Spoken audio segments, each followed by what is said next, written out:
You've invested a lot in your education, and people have invested in you. And let me tell you, the world needs your talents. Man, does it ever. The world needs a lot, and we need it from you.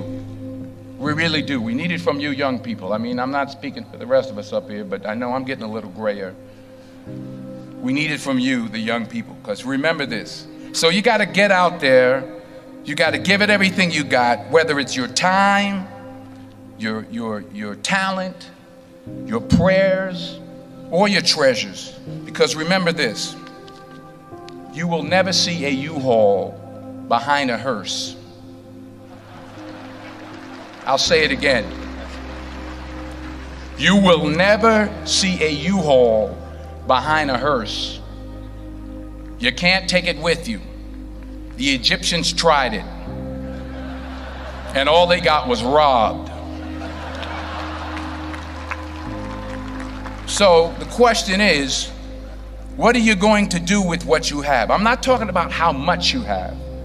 Some of you are business majors, some of you are theologians, nurses, sociologists. Some of you have money, some of you have patience, some of you have kindness, some of you have love, some of you have the gift of long suffering. Whatever it is, whatever your gift is, what are you going to do with what you have?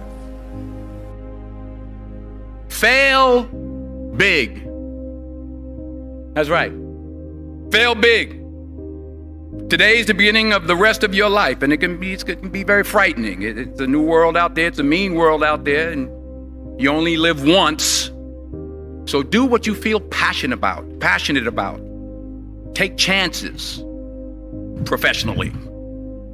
Don't be afraid to fail. There's an old IQ test, was 9 dots, and you had to draw 5 lines with a pencil within these 9 dots without lifting the pencil. The only way to do it was to go outside the box. So don't be afraid to go outside the box.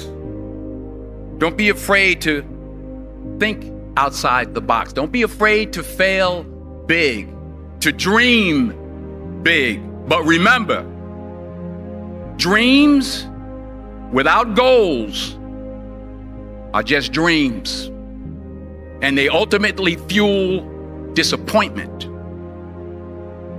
So have dreams, but have goals. Life goals, yearly goals, monthly goals, daily goals. I try to give myself a goal every day. Sometimes it's just to not curse somebody out. Simple goals, but have goals.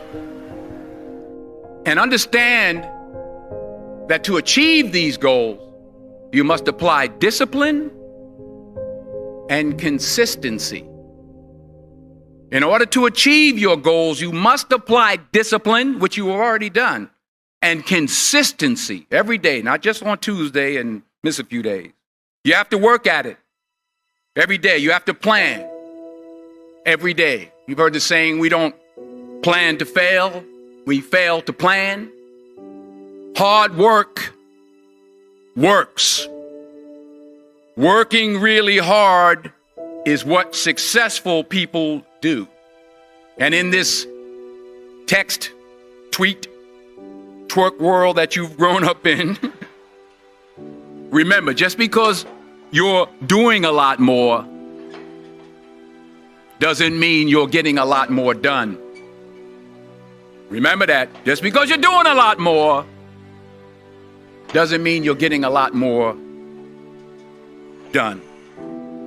Don't confuse movement with progress. My mother told me, she said, yeah, because you can run in place all the time and never get anywhere. So continue to strive, continue to have goals, continue to progress. I found that nothing in life is worthwhile unless you take risks. Nothing.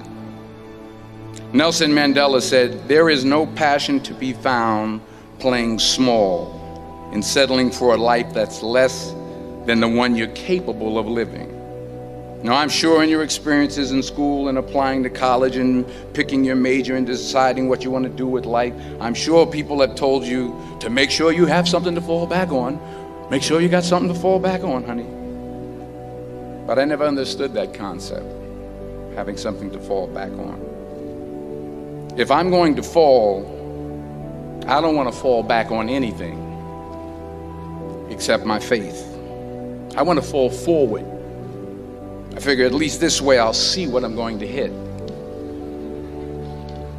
Fall forward. This is what I mean. Reggie Jackson struck out 2,600 times in his career, the most in the history of baseball. But you don't hear about the strikeouts. People remember the home runs. Fall forward. Thomas Edison conducted 1,000 failed experiments. Did you know that? I didn't know that. Because the 1,001st was the light bulb. Fall forward. Every failed experiment is one step closer to success. You've got to take risks, and I'm sure you've probably heard that before, but I want to talk to you about why that's so important. I got 3 reasons, and then you can pick up your iPhones. First, you will fail at some point in your life. Accept it. You will lose. You will embarrass yourself. You will suck at something. There's no doubt about it. And I know that's probably not a traditional message for a graduation ceremony, but hey, I'm telling you, embrace it, because it's inevitable. And I should know. In the acting business, you fail all the time. Early on in my career, I auditioned for a part in a Broadway musical. Perfect role for me, I thought, except for the fact that I can't sing. I didn't get the job. But here's the thing. I didn't quit. I didn't fall back. I walked out of there to prepare for the next audition, and the next audition, and the next audition. I prayed. I prayed, and I prayed. But I continued to fail, and fail, and fail. But it didn't matter, because you know what?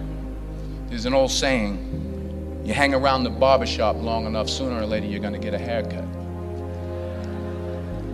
So you will catch a break, and I did catch a break. Last year, I did a play called Fences on Broadway. Someone talked about it. Won the Tony Award. And I didn't have to sing, by the way. But here's the kicker. It was at the Court Theater. It was at the same theater that I failed that first audition 30 years prior. The point is, and I'll pick up the pace, the point is, every graduate here today has the training and the talent to succeed. But do you have the guts to fail? Here's my second point about failure. If you don't fail, you're not even trying. I'll say it again. If you don't fail, you're not even trying. My wife told me this great expression. To get something you never had, you have to do something you never did. Les Brown's a motivational speaker. He made an analogy about this. He says, imagine you're on your deathbed, and standing around your deathbed are the ghosts representing your unfulfilled potential. The ghost of the ideas you never acted on. The ghost of the talents you didn't use. And they're standing around your bed, angry, disappointed, and upset. They say, we came to you because you could have brought us to life, they say. And now we have to go to the grave together.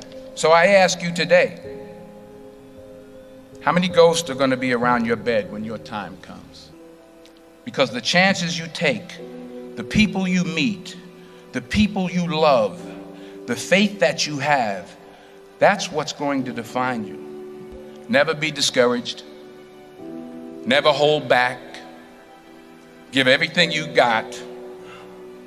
And when you fall throughout life, and remember this, fall forward. Say thank you for grace.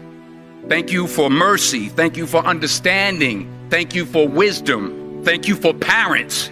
Thank you for love. Thank you for kindness. Thank you for humility. Thank you for peace. Thank you for prosperity. Say thank you in advance for what's already yours. That's how I live my life. That's why I am, one of the reasons why I am today. Say thank you in advance for what is already yours. True desire in the heart for anything good is God's proof to you, sent beforehand to indicate that it's yours already. I'll say it again. True desire in the heart, that itch that you have, whatever it is you want to do, that thing that you want to do to help others and to grow and to make money, that desire, that itch, that's God's proof to you, sent beforehand already to indicate that it's yours. And anything you want good, you can have. So claim it. Work hard to get it. When you get it, reach back. Pull someone else up. Each one, teach one. Don't just aspire to make a living. Aspire to make a difference.